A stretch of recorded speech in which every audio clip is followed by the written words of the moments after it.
इंशाअल्लाह ज्ञानवापी मस्जिद है, मस्जिद थी और मस्जिद रहेगी। यकीनन हमसे एक मस्जिद छीन ली गई, इंशाअल्लाह अब हम दूसरी मस्जिद नहीं छीनने देंगे। असदुद्दीन ओवैसी साहब हैं जो बिल्कुल बबांग दहल ये बात कह रहे हैं कि हुकूमत और लोअर कोर्ट खुलेआम 91 या संसद या कोर्ट या संविधान की धज्जियां उड़ा रहे हैं।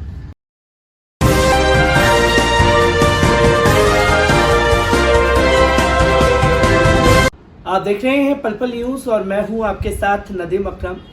ज्ञानव्यापी मस्जिद को लेकर के लगातार मुद्दा जो है गरमाता जा रहा है, क्योंकि 3 दिन तक सर्वे कमेटी वहां तमाम चीजें ढूंढने की कोशिश करती रही और जब कोर्ट ने इजाजत दे दी थी कि ऐसा कुछ होना चाहिए कि जिसके चलते हम मुद्दों को उठा सके, आखिरी दिन पर जिस बात के लिए लगातार बैरिस्टर असदुद्दीन ओवैसी साहब भी कहते रहे कि कुछ ऐसा हो सकता है जिसके चलते ज्ञानव्यापी मस्जिद के ऊपर ये लोग अपनी दावेदारी करते, आखिरी दिन पर शिवलिंग मिला ये कहते हुए तमाम मीडिया में हिंदू पक्षकार के वकीलों ने बयान दे दिया।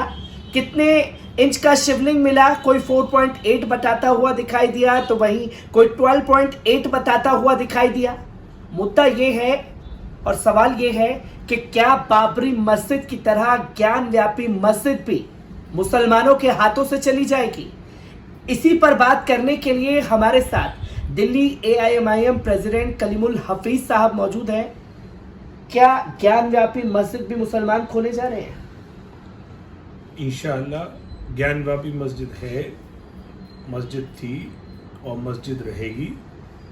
यकीनन हमसे एक मस्जिद छीन ली गई, इंशाअल्लाह अब हम दूसरी मस्जिद नहीं छीनने देंगे। क्योंकि लगातार सर ये तमाम बयान सामने आते रहे हिंदू पक्षकारों के। कल जब सुप्रीम कोर्ट में भी बयान था तो आते ही कहने लगे कि वहाँ तो शिवलिंग मिल गई, मस्जिद वालों को और मुसलमानों को तो मस्जिद छोड़ देनी चाहिए।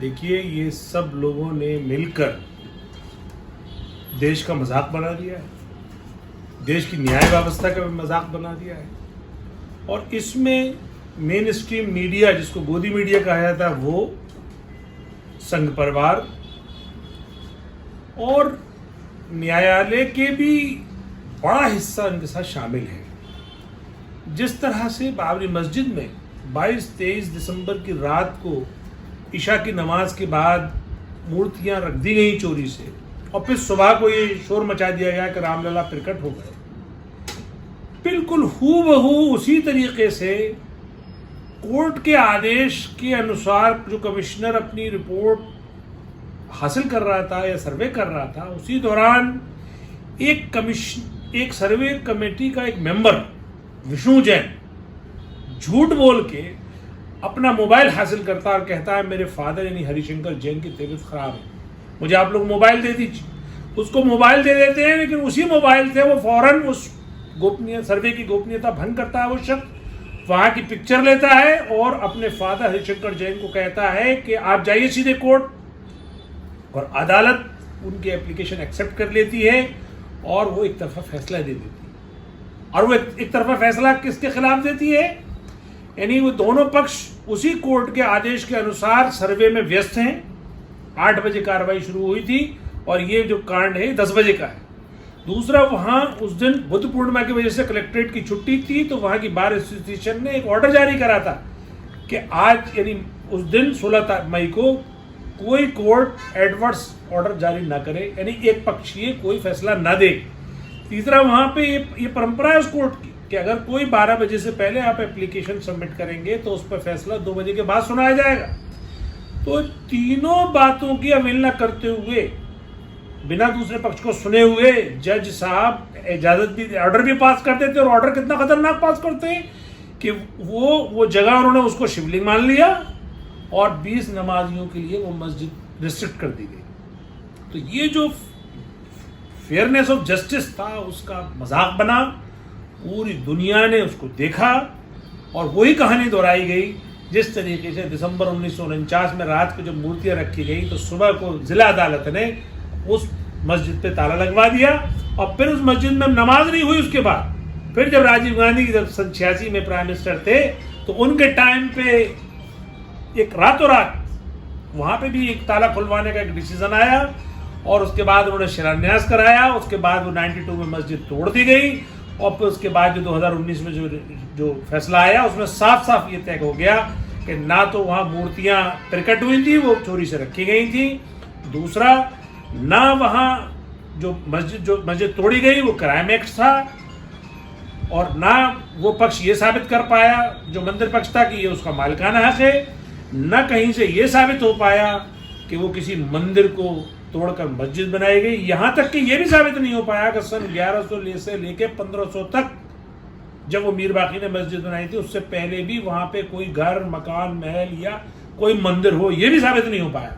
चारों चीजें जब साबित नहीं हो पाई तब भी कोर्ट ने आस्था की बुनियाद पर वो फैसला सुना दिया, जबकि वहां नमाज भी हो रही थी, मुसलमानों के पास वो सबने देखी थी वो मस्जिद है। लेकिन हमने तब भी कहा कि ये आस्था पर फैक्ट्स की जीत है, ये न्याय हिंदुस्तान की न्याय व्यवस्था में एक अलग नज़ीर पेश हो रही है, इसका नुकसान होगा। और जो इस तरह की जो ताकतें हैं जो वो उनकी हिम्मत बढ़ेगी और वो काशी मथुरा पे वो इस तरह के दावे पेश करेंगे। लेकिन चूंकि सुप्रीम कोर्ट का डिसीजन था तो मानना हमारी मजबूरी है, लेकिन सम्मान पूर्वक हम उससे डिसएग्री हो सकते हैं। इसलिए हम कहते हैं कि बाबरी मस्जिद हमारी वहीं है, वहीं थी और वहीं रहेगी। ठीक है, हमसे छीन ली गई, अब वही सब चीजें दोहराई जा रही हैं ज्ञानव्यापी मस्जिद में, उसको हम नहीं दोहराने देंगे। और वैसे भी आपको भारत की संसद सर्वोपरि, वो संसद जो कानून बनाती है उसी कानून से न्यायपालिका चलती है। सन 91 में उस संसद ने यह कानून बना दिया और उस कानून बनाने की जो इंटेंट था वो यही था कि अगर इतिहास में कुछ गलत भी हुआ है तो उस गलती के चलते हम अपने वर्तमान को या भविष्य की पीढ़ियों को उसकी सजा नहीं देंगे, उन रॉन्ग डूइंग्स को उनके खिलाफ नहीं इस्तेमाल करेंगे। उसमें लफ्ज इंस्ट्रूमेंट है कि उसको इस्तेमाल नहीं किया जाएगा।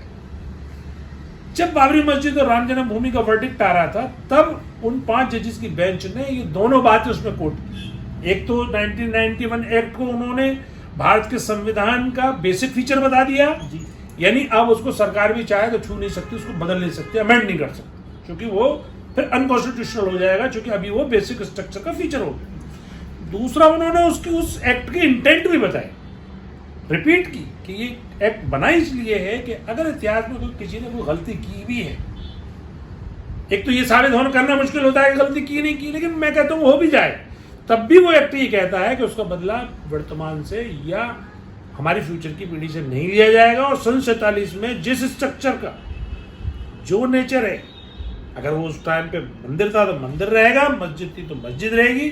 1991 एक्ट की बात तो की जा रही है क्योंकि सुप्रीम कोर्ट ने जब बाबरी मस्जिद का फैसला सुनाया था उसको कोर्ट भी किया था, पर जब दोबारा से ज्ञानव्यापी मस्जिद को लेकर के बातें चली हैं तो हिंदू पक्षकार के वकील विष्णु जैन का कहना है कि ज्ञानव्यापी मस्जिद के लिए तो ये फॉर्मूला साहब लागू नहीं होता, ये तो सीधे सीधे मंदिर था और शिवलिंग और फव्वारे में हम मतलब जानते। देखिए, ज्ञानव्यापी मस्जिद को लेके 2 कोर्ट के डिसीजन मौजूद हैं। एक 37 में दीन मोहम्मद वर्सेस सरकार एक डिसीजन आया, उस डिसीजन में क्लियर कट ये बता दिया गया कि यह अराजी हनफी वक्फ बोर्ड की है और यहाँ नमाज होती है और यहाँ नमाज पढ़ने की और उर्स करने की उनको इजाज़त है। दूसरा, एक टाइटल सूट हुआ हाई कोर्ट में 1991 में हुआ, तो उस पर भी हाई कोर्ट ने स्टे कर दिया कि ये 91 एक्ट के तहत या नमाज हो रही थी और अब इस पर हम इसको नहीं सुन सकते। तो ये दो मौजूद हैं, नज़ीर हैं, तो इसलिए 91 एक्ट तो उस पर एप्लीकेबल है, क्योंकि जब 37 का डिसीजन है तो वो मस्जिद है। अब आइए कि ये कहते हैं कि ये जो हमने रिट जो की है, यानी कल सुप्रीम कोर्ट ने भी ये बात कही कि हम सर्वे पे इसलिए रोक नहीं लगाएंगे क्योंकि ये जो एप्लीकेशन है इनकी ये टाइटल सूट की नहीं है, ये मालिकाना हक की नहीं है, ये इस बात की नहीं है कि ये मंदिर है या मस्जिद है, ये इस बात की है कि हमें गौरी शंकर श्रृंगार गौरी की जो पूजा है जो साल में एक बार हो रही है उसको रोजाना करने की इजाज़त दी जाए। तो उससे रिलेटेड ये सब कार्रवाई चल रही है, इसलिए हम इसको कह सकते हैं कि आप इसे सर्वे करिए, फिर भी हम 19 को सुनेंगे तो कल वो सुनवाई करें। तो इसलिए विष्णु जैन या और जो हिंदू पक्ष के वकील हैं वो सब गुमराह कर, और सबसे ज्यादा बता दूं आपको, इस पूरे केस में जो सबसे ज्यादा मिस्टीरियस या जिसकी एक हरकत से पूरा कहानी खराब हुई है, एक कोर्ट कमिश्नर को, जिसको मुस्लिम पक्ष को उस कोर्ट कमिश्नर पे एतराज था, जिसको कोर्ट ने नहीं माना था, अजय मिश्रा पे, जो आरएसएस का बाकायदा मेंबर है, उसको आखिरकार जलील होकर कोर्ट ने फिर निकाला। तो उसकी और विष्णु जैन जी की दोनों की हरकत से ये सारा कुछ मीडिया में चल रहा है कि हमें बाबा मिल गए, बाबा मिल गए, बाबा। अरे भी अभी रिपोर्ट सबमिट हुई नहीं कमिश्नर की, बाबा कैसे मिल गए? कम से कम रिपोर्ट ही सबमिट हो जाती तब भी हम मान लेते कि चलिए साहब वो कोर्ट कमिश्नर ने रिपोर्ट सबमिट कर दी। लेकिन चूंकि वो झूठ है सब, तो इसलिए कोर्ट कमिश्नर्स में भी आपस में लड़ाई हो गई। एक कोर्ट कमिश्नर ने कहा ये पुराना वाला कोर्ट कमिश्नर जो है वो ईमानदार नहीं है, इसलिए इसके कैमरामैन ने साहब इसको भंग कर दिया। उसकी एक कोर्ट कमिश्नर की मांग पे पुराने वाले कोर्ट कमिश्नर को उसी जिला जज ने निकाल दिया। तो ये तो अभी रिपोर्ट नहीं आई है, लेकिन फिर में सिर फुटअपल हो गया। एक और आज की रिपोर्ट बता दूं मैं, इसमें जो मेन पक्षकार है राखी सिंह के जो रिश्तेदार है जितेंद्र सिंह बेसन, उन्होंने ये इल्जाम लगाया है कि ये पूरे केस को हाईजैक कर लिया गया और कोई तीसरा पक्ष है जो उसको बिना वजह एक छोटे से विवाद को, जो पूजा के वक्त का विवाद था, और उसे मंदिर मस्जिद के विवाद में कन्वर्ट करके एक इंटरनेशनलाइज कर दिया उसको। उसकी उन्होंने आज बाकायदा प्रेस कॉन्फ्रेंस करके लोगों को बताई ये बात। तो चूंकि देखिए लोगों के अंदर अगर सच्चाई होती है तो बात एक सी रहती है, जब बेईमानी होती है तो लोग पल पल बदलते हैं, और ये लोग पल पल बदल रहे हैं। क्योंकि सर सीधे तौर पर ये समझा जाए कि संविधान को चुनौती देने की कोशिश की गई है ज्ञानव्यापी मस्जिद के मामले में, या सीधे तौर पर मुसलमानों को चुनौती है? क्योंकि 1991 एक्ट को तो ये मानना ही नहीं चाह रहे हैं इसमें। देखिए ये 1991 एक्ट मानना पे कोई एहसान नहीं है कि मानेंगे तो कोई एहसान करेंगे और नहीं मानेंगे तो कोई ये जो है बहुत बड़ा काम कर रहे हैं। ये सही मायनों में देशद्रोहिता कर रहे हैं। अगर आप देश के संविधान को नहीं मानेंगे तो आप देश के खिलाफ हैं, और देश का संविधान मुसलमानों ने नहीं बनाया। देश का संविधान बाबा साहब भीमराव अंबेडकर ने बनाया, उसमें ये प्रावधान है कि अगर संसद कोई कानून बनाएगी तो उसको पूरे हर देशवासी को मानना पड़ेगा। संसद ने जो कानून बनाया 91 में, तो उसमें सब मुसलमानों ने नहीं बनाया। उस टाइम पे भी मुसलमान मुश्किल से 3-4% रहे होंगे, बाकी तो मोर देन 90% हिंदू ही थे उसमें। तो हमारे देश के जो सेकुलर हिंदूज हैं उन्होंने बनाया वो कानून, और उसको फिर भारत की उच्चतम न्यायालय ने मोहर लगा दी, उसे बेसिक फीचर बता दिया। तो ऐसा कौन हिंदुस्तानी है जिसकी इतनी हिम्मत हो जाए कि वो ये कहे कि मैं संविधान को नहीं मानूंगा? संविधान को नहीं मानेगा तो इसी एक्ट में सजा का भी प्रावधान है, 3 साल की सजा का प्रावधान है। मैं तो कहता हूं कि कंटेम्प्ट ऑफ कोर्ट भी चलना चाहिए जिन्होंने इस एक्ट की अवहेलना की है, चाहे जिस लेवल पे भी हो। और जब उसमें एक्ट में 3 साल की सजा का प्रावधान है तो उनको 3 साल की सजा भी होनी चाहिए। क्योंकि सर लगातार बात तो हुई ज्ञानव्यापी मस्जिद की, तमाम सेकुलर पार्टियां जो हैं वो खामोश बैठी हुई हैं, चाहे बात समाजवादी पार्टी की जाए, कांग्रेस की जाए, क्योंकि बाबरी मस्जिद पर भी यही रुख अपनाया था, ज्ञानव्यापी मस्जिद पर भी यही रुख है। चैनल डिबेट में बैठ रहे हैं तो प्रवक्ता कह रहे हैं साहब मुद्दों से भटकाने की कोशिश हो रही है। मंदिर मस्जिद मसला नहीं है, रोजगार का मसला है, जो आए दिन महंगाई बढ़ रही है वो मसला है। तो कैसे देखते हैं इन चीजों को? जब बात मुसलमानों की आती है तो तब तमाम मुद्दे याद आ जाते हैं, पर खुल करके बोलना नहीं चाहते, पर वोट लेना चाहते। देखिए भारतीय जनता पार्टी को एक दुखती रग हाथ में आ गई है इन तमाम तथाकथित सेकुलर पार्टी की।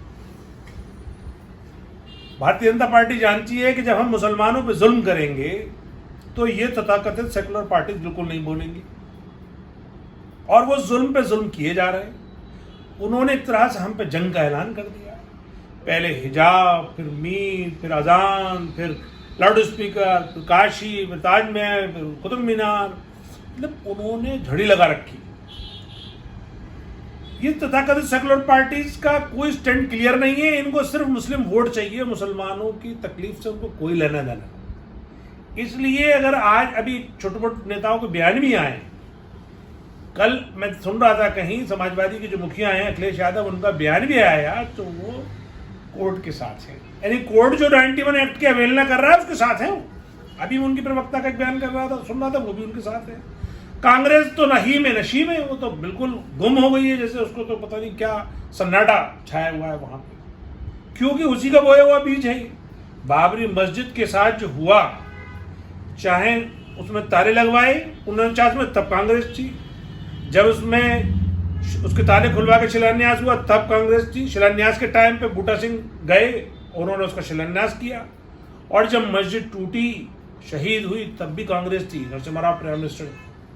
तो ये सारे काम कांग्रेस ने किए, तो कांग्रेस अब ज्ञान व्यापी पे कैसे बोलेगी? तो इसलिए ये जो बीजेपी को हाथ आ गया है गोल्डन टूल कि मुसलमानों पे जुल्म करो, ये सब पार्टियां खामोश रहेंगी। अब जाहिर बात है मुल्क बहुत तकलीफ के दौर से गुजर रहा है, पेट्रोल डीजल और महंगाई अपने चरम पे है, रोजगार है नहीं, रुपया अपनी ऐतिहासिक गिरावट पर है, दुनिया में भी अमन चैन नहीं है और हिंदुस्तान में तो बिल्कुल ही अमन चैन नहीं है। तो इसलिए वहाँ डबल उसका फर्क पड़ रहा है। हमारा जो फॉरेक्स रिजर्व है वो अब तक सबसे लो पे है। कर्जा जो 53 लाख करोड़ था हिंदुस्तान पे, वो बढ़कर अब 1,53,000 लाख करोड़ हो गया है। तो सवाल अब ये है कि इतनी बुरी स्थिति में देश आ गया है, बिल्कुल श्रीलंका जैसे हालात हिंदुस्तान में बन गए हैं। वहाँ पे भी जब इकोनॉमी बिगड़ी थी और हालात जब खराब हो रहे थे, तो वहाँ की सरकार ने भी धर्म में और अल्पसंख्यक वर्सेस बहुसंख्यक को लड़ा दिया था। 80-20 वहाँ पे भी कर दिया था उन्होंने। वहाँ पे भी मुसलमानों को इसी तरीके से उनकी इबादत गाहों पे उलझा दिया गया था। यहाँ तक उन्होंने जुल्म किया था कि कोरोना जैसी मुसीबत में मुसलमानों को अपनी डेड बॉडी को दफनाने तक की इजाजत हुई। सरकारी हुक्म था कि आप जलाएंगे, जबकि WHO ने उसमें इंटरफेयर किया था। तो सिमिलर उसी को फॉलो करते हुए आज हमारे मुल्क में भी 80-20 कर दिया गया है।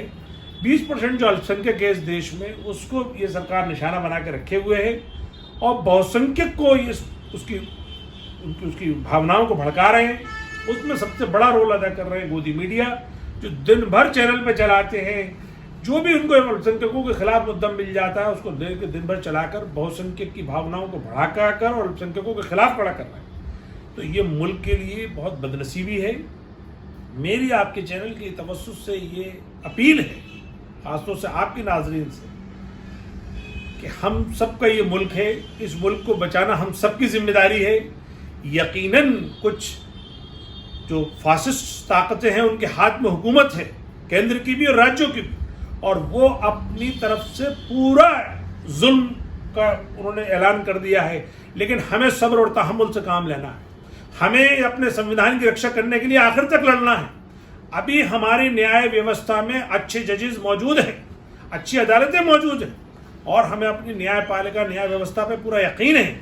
और हम समझते हैं कल भी इसका डिसीजन जो आएगा 19 तारीख को, वो भी इसके फेवर में आएगा कि जो लोअर कोर्ट ने जो 91 एक्ट का उल्लंघन किया है उसको पूरे पे रोक लगेगी।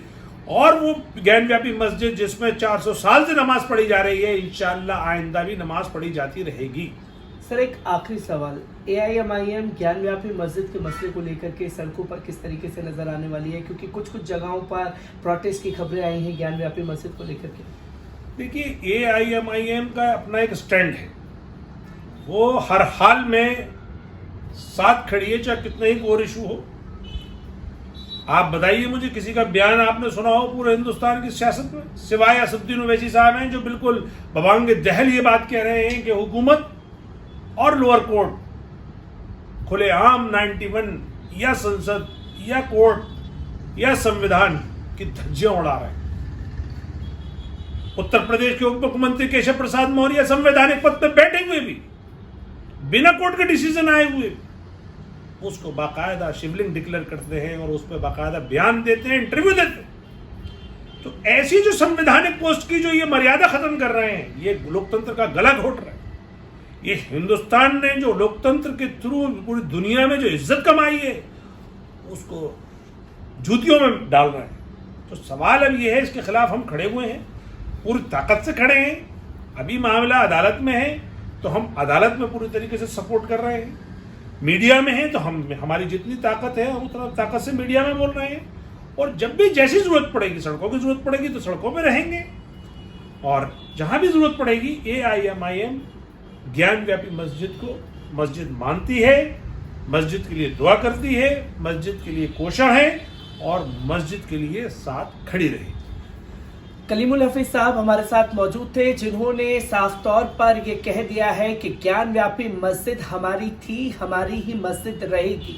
और ज्ञान व्यापी मस्जिद के लिए चाहे सोशल मीडिया के जरिए अपनी आवाज़ को बुलंद करना हो, मेन स्ट्रीम मीडिया के जरिए अपनी आवाज़ को बुलंद करना हो, चाहे सड़कों पर उतरना पड़े, हर जगह AIMIM दमखम से अपनी आवाज़ को और अपनी मस्जिद के लिए आवाज़ को बुलंद करती रहेगी।